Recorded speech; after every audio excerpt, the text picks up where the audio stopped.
Islamophobia کے خلاف خواتین کی طرف سے کوئی بات کر سکتا ہے تو وہ اہل تشیع کی خواتین ہیں جن کی گرومنگ مسلم سوسائٹی میں بڑی ڈفرینٹ ہوتی ہے، کیونکہ ان کے پاس بی بی زینب کی ٹیمپلیٹ ہے مثال کی صورت میں، وہ خاموش ہی نہیں ہوتی، چاہے اس نے کہا لیبنن کی عورتیں ہیں، چاہے ایرانی عورتیں ہیں، چاہے عراق کی ہیں یا سیریا کی ہیں، اتنا دبنگ انداز میں یہ کیس بیان کرتی ہیں، اتنا سنی ورلڈ کی خواتین نہیں بات کر سکتی۔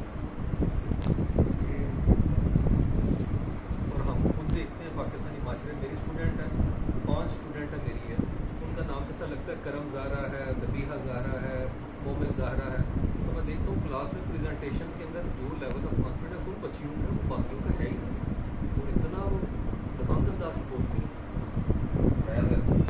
فیض ہے میں نے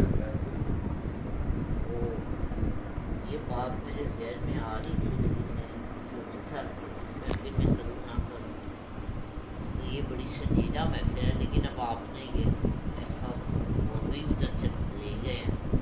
اور کسی نے لکھا تھا کہ 56 بہنوں کے اکلوتے بھائی نے مردانگی کا ثبوت۔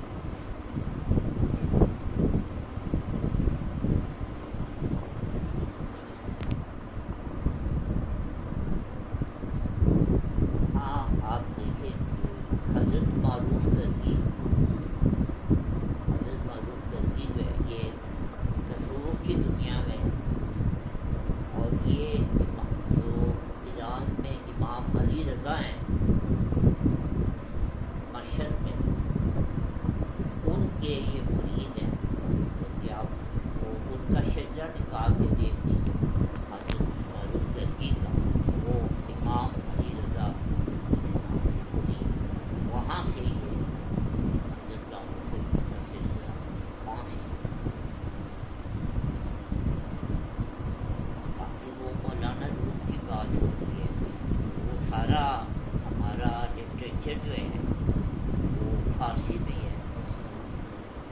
بابا زود نے فرمایا تھا کہ سارا اسلامی لٹریچر عربی میں ہے اور آپ کا روحانی لٹریچر جو ہے سارا فارسی میں۔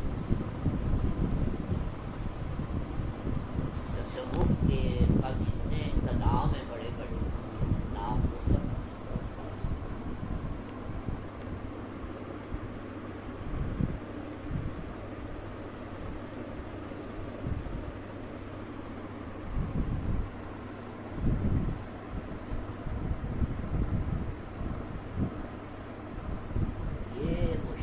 دور میں شروع ہوئی تھی صوفیزم کو پروموٹ کرنے کی تحریک امریکن فنڈز۔ آپ نے بتایا تھا صوفی کونسل بنی تھی، جی جی ایک بتایا۔ اس کے بعد بات پڑھا رہا ہوں آگے، ایک لڑکی ہے ویسٹرن آسٹریلین یونیورسٹی سے، اس نے پی ایچ ڈی کی، جب علی بھائی نے مجھے بتایا تو میں نے گھر پہ گوگل کی صوفی کونسل، اس نے اس کے اوپر پوری پی ایچ ڈی کی پاکستان کی صوفی کونسل، اس نے کس طریقے سے معاملات ٹھنڈے کیے اور بتایا کہ ہم تو کا ہیڈ والا کسے بنایا گیا؟ یہ میاں سلی کو، میاں سلی تھا، مشرف نے صوفی کونسل کا اس کو چیف بنا۔ تو اب آپ بتائیں کہ صوفی کونسل میں پھر کیا کرنا ہے؟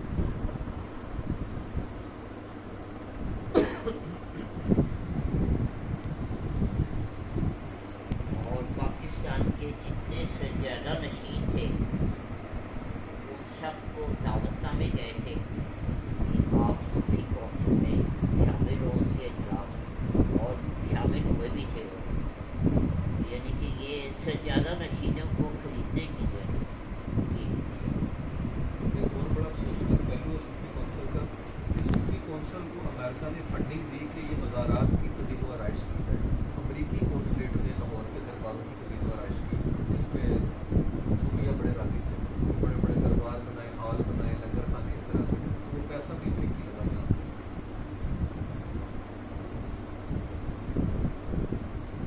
جو امریکہ اس طرح کے مسلمانوں کو ہی کر رہا ہے، وہ ایک آرٹیکل تھا اس کا نام تھا گڈ مسلم بیڈ مسلم، وہ کہتا ہے صوفی بہترین مسلمان ہیں، چپ کرتے رہتے ہیں، اور یہ پولیٹیکل اسلام والے اردوغان، جماعت اسلامی، اخوان المسلمین یہ برے ہیں تو یہ تلوار اٹھاتے ہیں، اور بدقسمتی سے صوفی اس چیز کو بڑے خوش ہو رہے تھے۔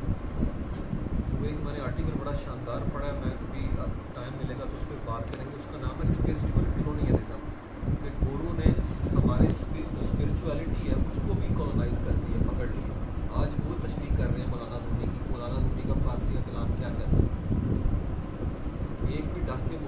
نے جو ہے اردو کا ترجمہ اس طرح سے نہیں کیا. میں جو بھی پڑھتا ہوں وہ کولمین بات ہے ایتھیسٹ, اس کا ترجمہ ہے. اور مولانا روم کے مزار کے باہر بھی سامنے وہی ملتا ہے, اور وہ ترجمہ ایسا اسے پڑھ کے لگتا نہیں کہ مولانا روم کلمہ گو مسلمان تھے.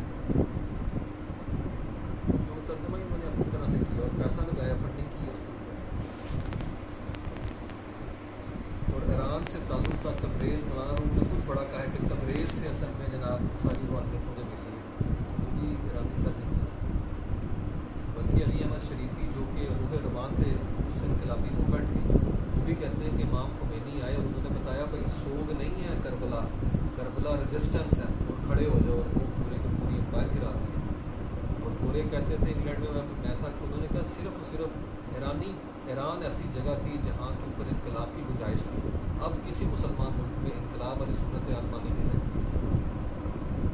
اور اب افسوسناک اس میں امر یہ ہے کہ جب ایران نے اٹیک کیا تو اس کے بعد دوبارہ اس پہ جو اٹیک کیا اصفہان میں, اس کے لیے سعودی عرب نے رات کو اپنی ایئر اسپیس کھول دی تھی کہ آپ اس سے گزر کے اٹیک کریں.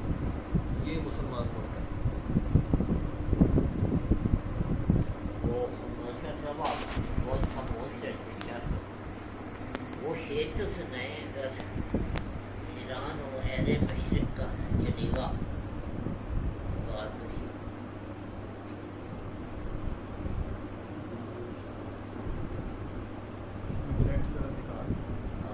وہ ہے کہ اگر تہران ہو اہل مشرق کا جنیوا,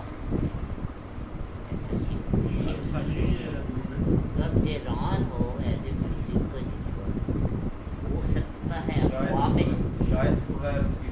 تقدیر بدل.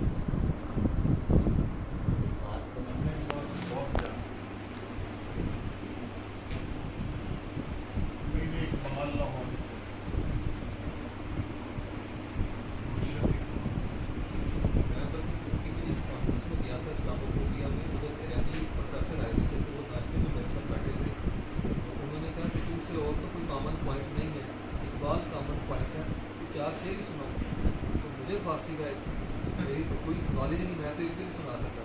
انہوں نے پلیٹ مذاق میں اپنی الگ کر دی. انہوں نے کہا نہیں بھائی تم ناشتہ الگ ہی کرو, بڑی زیادتی ہے. انہوں نے کہا کہ تمہیں پتہ ہونا چاہیے. میں نے کہا کہ اردو کا تھوڑا کہتے نہیں اقبال نے, انہوں نے مجھے بتایا کہ اقبال کہتے تھے کہ اردو کا دامن اتنا وسیع نہیں, اس لیے میں نے فارسی کر دیا. تمہیں اتنا ہی نہیں پتہ, تم اسلاموفوبیا کی آئے ہوئے. اور انہوں نے جب کی باری آئی مائک پہ, انہوں نے پہلا شعر اقبال کا پڑھا فارسی کا, یہی مسلمانوں کی حمیت سے متعلق ہے. میں وہ اپنی والدہ کو بتا رہا تھا کہ اس طرح کا ایونٹ ہوا ہے. میں نے کہا نہیں بھی پڑھو. کہتے ہیں جا کے اقبال کو پڑھنا اگر تم نے اسلام کو سمجھنا. ہمارا تو فلسفہ ہی اقبال کا تھا. انہوں نے کہا جو ہم نے 79 میں جلسہ کیا تھا نا, جس میں امام خمینی کھڑے تھے اور علی احمد شریفی نے مائک پکڑا اور کہا کہ آپ میں سے سامنے لوگ جتنے کھڑے ہیں ایک لمحے کے لیے بھی خیال نہ گزرے کہ اقبال لاہوری اس اسٹیج پہ موجود نہیں ہے, وہ اپنے فلسفے کے ساتھ یہاں پہ موجود ہے. تو یہ انقلاب آ گیا. آپ نے ایرانی کو یہ جواب دینا تھا کہ ہمارے سلیبس سے فارسی کو وحشت ناک طریقے سے ختم کیا. وحشت ناک طریقے سے ہمارے پاک و ہند سے فارسی زبان کو مطلب زندہ دفن.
بلکہ محمد خاتمی صاحب 2016 16 میں شاید یا 15 میں صدر تھے ایران کے، علی بھائی شاہ جان صدر محمد خاتمی، وہ جب اقبال کے شرائن پہ آئے تو انہوں نے بڑا ناگواری کا اظہار کیا، کیونکہ وہاں جوس کا ڈبہ گرا ہوا تھا خالی ہے.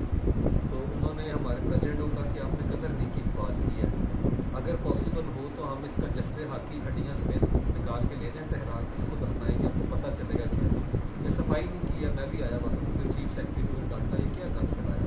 تو انہوں نے کہا یہ آپ لوگوں کو، بلکہ ہمارے صدر کو کہا کہ آپ کو پتہ یہ تحریر کیا لکھی ہے، پتہ فارسی کا لکھا اور اوپر شعر اقبال کے مرکز کی وہ تختی پہ، تو اس کے اوپر کوئی جواب نہیں دے سکتا یہ صدر ہمارا وقت. تو انہوں نے کہا یہ زیادتی ہے ویسے کہ آپ یہ سلوک کر رہے ہیں اقبال کے ساتھ. بلکہ اقبال کی شان یہ ہے کہ مولانا روم کے مزار کے اوپر ترکش اقبال کی قبر کو بوسہ دے کے سینے کو ہاتھ لگاتے ہیں. اصل مرید ہندی رومی کے یہی ہیں جو اصل سمجھے ہیں، ایک قبر ان کی وہ ہے. اور میں ادھر جب ترکی تھا تو اس بندے نے مجھے کہا، ایرانی پروفیسر نے، کہ عثمان تمہیں پتہ ہے کہ تمہارا اقبال کون ہے؟ پاکستانی کلیم کرتے ہیں کہ یہ ہمارے ہاں دفن ہے، ہمارا ہے. انڈین کہتے ہیں یہ ہمارا ہے، یہ پارٹیشن سے پہلے دفن ہے. ایرانی ہم کلیم کرتے ہیں اصل فلسفہ ہم نے سمجھا ہے، آذربائی جان کے قومی ترانے میں اس کا نام ہے. اور ترکش جہاں ہم بیٹھے ہوئے کہتے ہیں اصل اقبال ہمارا ہے. تو 5 ملک دنیا کلیم کرتے ہیں اس کو ہے. تو ایسا بندہ تمہارے پاس ہے تو تم پڑھ دیں. انہوں نے کیا بتایا ہے، روس کی جتنی اسلامی راستے ہیں ان میں جب انقلاب آیا وہ جلوس جو تھے وہ اقبال کے شعر پڑھتے ہوئے نکلے. لیکن اور اقبال کی جو فارسی ہے ایرانی اور افغانی فارسی میں تھوڑا سا فرق ہے، لیکن وہ ایک دوسرے کی سمجھ سکتے ہیں. جیسے اردو اور پنجابی اور سرائکی، اقبال کی فارسی جو ہے یہ افغانی فارسی. تو افغانستان کا انقلاب بھی اقبال کے مضمون میں، اور پوری یہ جو ہے روس کی یا ان کی زبان بھی جو لینگویج ہے وہ فارسی. یہاں پہ بھی جو انقلاب آیا ہے روس کے ٹائم پہ، جو وہ جتنے جلوس نکلتے تھے وہ اقبال کے اشعار پڑھتے. تو اقبال نے تو شمار کیے کہ کتنے ملکوں میں وہ انقلاب لا چکے. اب صرف یہ رہ گیا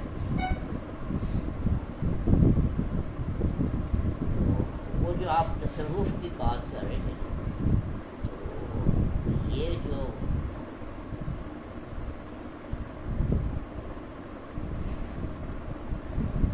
مغربی دنیا ہے نا، یہ بھیڑ کے لباس میں پھیر گیا ہے، اور ان کو وہ صوفی کو بھیڑ سمجھتے ہیں، لیکن صوفی بھیڑ کے لباس میں پھیر گیا ہے، انہیں پتہ نہیں.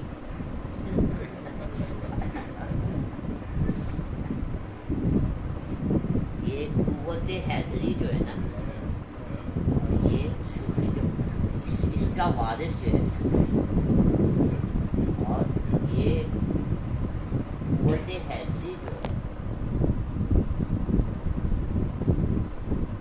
یہی ہر جہاد میں ہمیں یہی نظر آتا.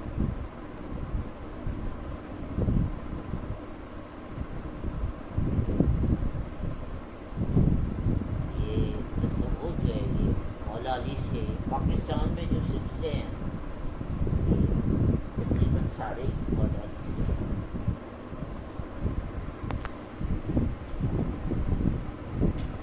یہ لوگ ہیں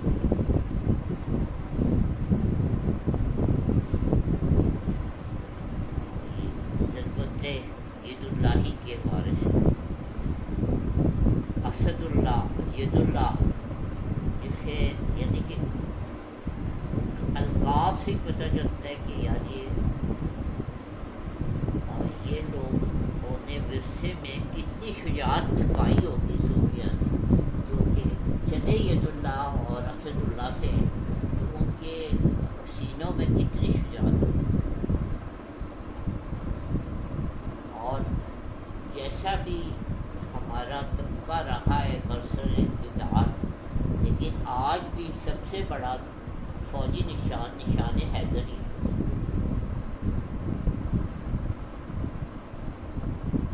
اس کو ریپلیس نہیں کیا